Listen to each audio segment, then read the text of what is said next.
Well, I have looked at that text. It doesn't explicitly say what you are indicating, but unauthorized immigrants aren't eligible for ACA yes, benefits. It does. It says very simply they want to repeal the changes that we made in the Working Families Tax Cut, the One Big Beautiful Bill. And what those changes were is it removed health care going to illegal aliens. CBS's Margaret Brennan had to check her Democrat National Committee propaganda playbook down below to read off some of these talking points, which for some reason she thought would intimidate our Louisianan Speaker of the House, Mike Johnson.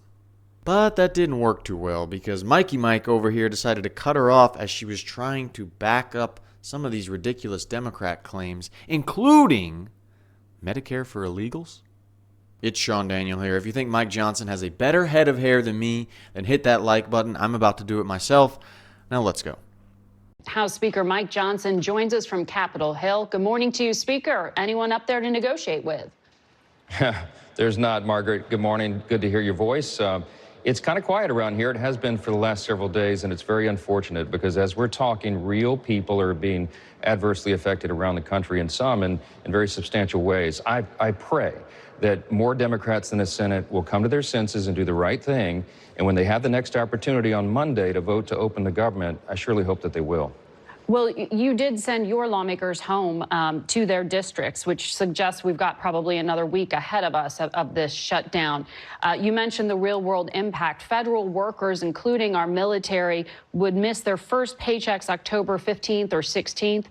How long should workers plan to be without that income? Well, the only person who can answer that question is your next guest, and that's Chuck Schumer, because the House did its job. The reason that House Republicans are home working in their districts, and I suspect House Democrats should be as well, is because we did that. We passed a bipartisan, very clean, continuing resolution a couple of weeks back now and sent it to the Senate. It's very important to note what was in that. It was only 24 pages in length, Margaret. It was a good faith effort to keep the government open for 7 more weeks so that Republicans and Democrats, in a bipartisan fashion, could work together to fund the government with the appropriations process. Chuck Schumer always voted for those in the past. In fact, he did it 13 times during the 4 years of the Biden administration.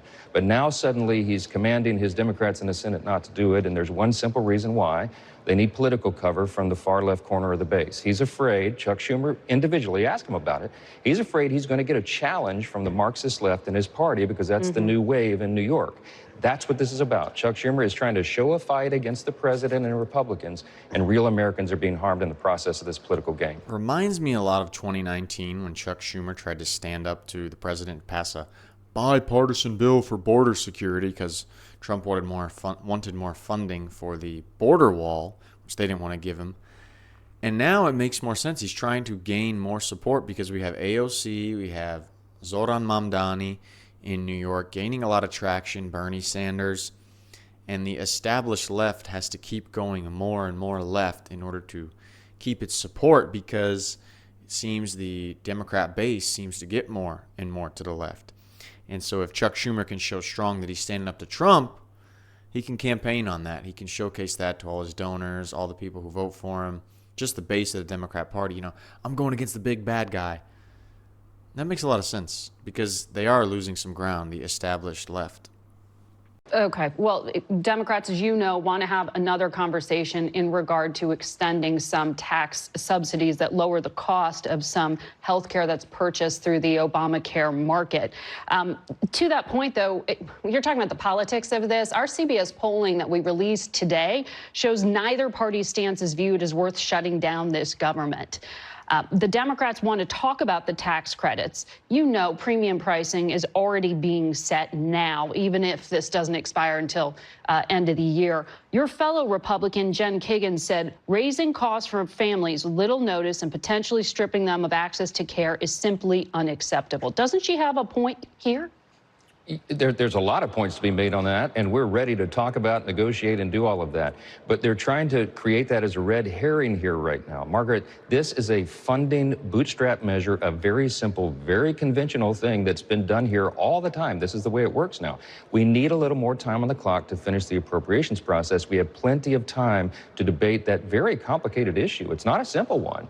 There has to be reforms to that subsidy because there's a lot of fraud, waste, and abuse involved in it. There's 530 435 members of Congress in the House and Senate. There's probably 400 different ideas on how to fix that, but we need a little time to do it. We're not saying that we won't negotiate it. We're saying turn the lights back on in Congress, get troops paid, TSA agents and Border Patrol agents paid who are trying to protect us, restore the health care programs that are being stalled for veterans and Medicare recipients who are getting home health. It's all stalled now. Restore FEMA flood insurance programs in the middle of a hurricane program and WIC programs for young women. We got to get this fixed now. But just to clarify what you were just saying, do I hear you correctly that you, as Speaker of the House, want to see the tax credit extended at a future date? Is that what you were saying? No, I haven't staked out any position on it yet because that's not how this process works. We're in a deliberative body. Right, I'm asking you your position because you said you would be willing to talk about it. I'm telling you my position. I'm the Speaker of the House. What I have to do is draw consensus among 435 members of my body. I don't get out and project what the final conclusion is going to be. And I've told Chuck Schumer and Hakeem Jeffries most recently in the Oval Office with the president just 5-6 days ago, keep the government open so that we can do that job. We were always planning to do that. Again, the funding runs out December 31st. The month of October is a critical time for us to get to this, but we can't when Chuck Schumer keeps voting to shut the government down for political reasons. That's purely and simply what's happening here. Her behavior in the last video, if you guys watched, going against Secretary Rubio, of trying to coach him on his job and the steps needed to be taken, happened here again. She's trying to tell him, you need to figure out how to vote on this bill before the government's even reopened. And he's like, I can't even do that yet until we have the government not shut down and reopen. I don't understand these people. Well, you believe you have time here, but our partner at health policy think tank KFF reported 80% of all premium tax credits went to Obamacare enrollees in Trump-won states.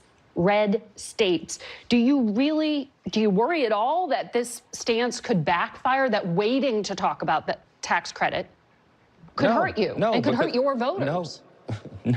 No, because we have time to do it. Again, the funding doesn't run out until December 31st. We're talking about a September 30th deadline that's now passed to keep the government open so that Republicans and Democrats can have that very debate. Chuck Schumer has shut it off because he needs a political argument right now. 100%, Margaret, that's what this is about. Play the tape. Play the tape of Chuck Schumer saying consistently for the last 30 years that CRs are dangerous, destructive, and selfish. He is now the captain of it, and it's on him. Republicans in the House, Senate, and the White House want to keep the government open. We have voted to do so. But you are committing Democrats to have that conversation about health care, is what I understand you saying.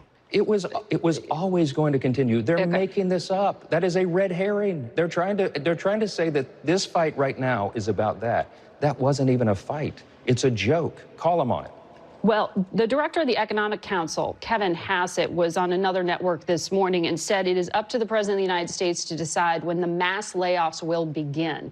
He seems to be indicating the president is using those RIFs, those reduction in force threats, as leverage here. Do you know how quickly those layoffs will start?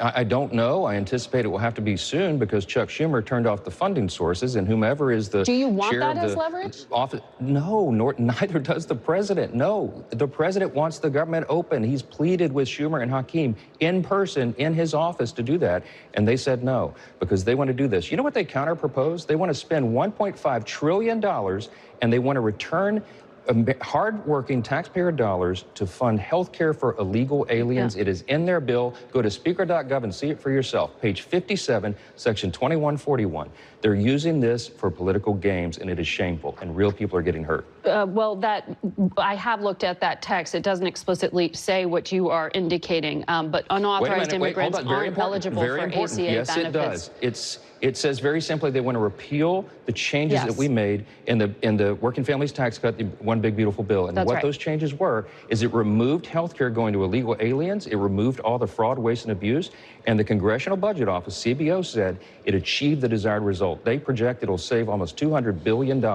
Chuck Schumer's proposal on page 57 wants to return that $200 billion of taxpayer funds to pay for illegal aliens and other non-citizens. That is a fact, and you can check it out on my website, speaker.gov. Don't trust me. Look at Chuck Schumer's own paperwork.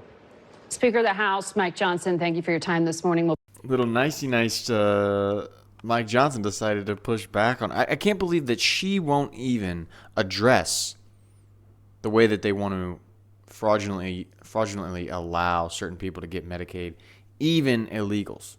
She would never, ever, ever press a Democrat on that. But Mike Johnson did it in his polite way.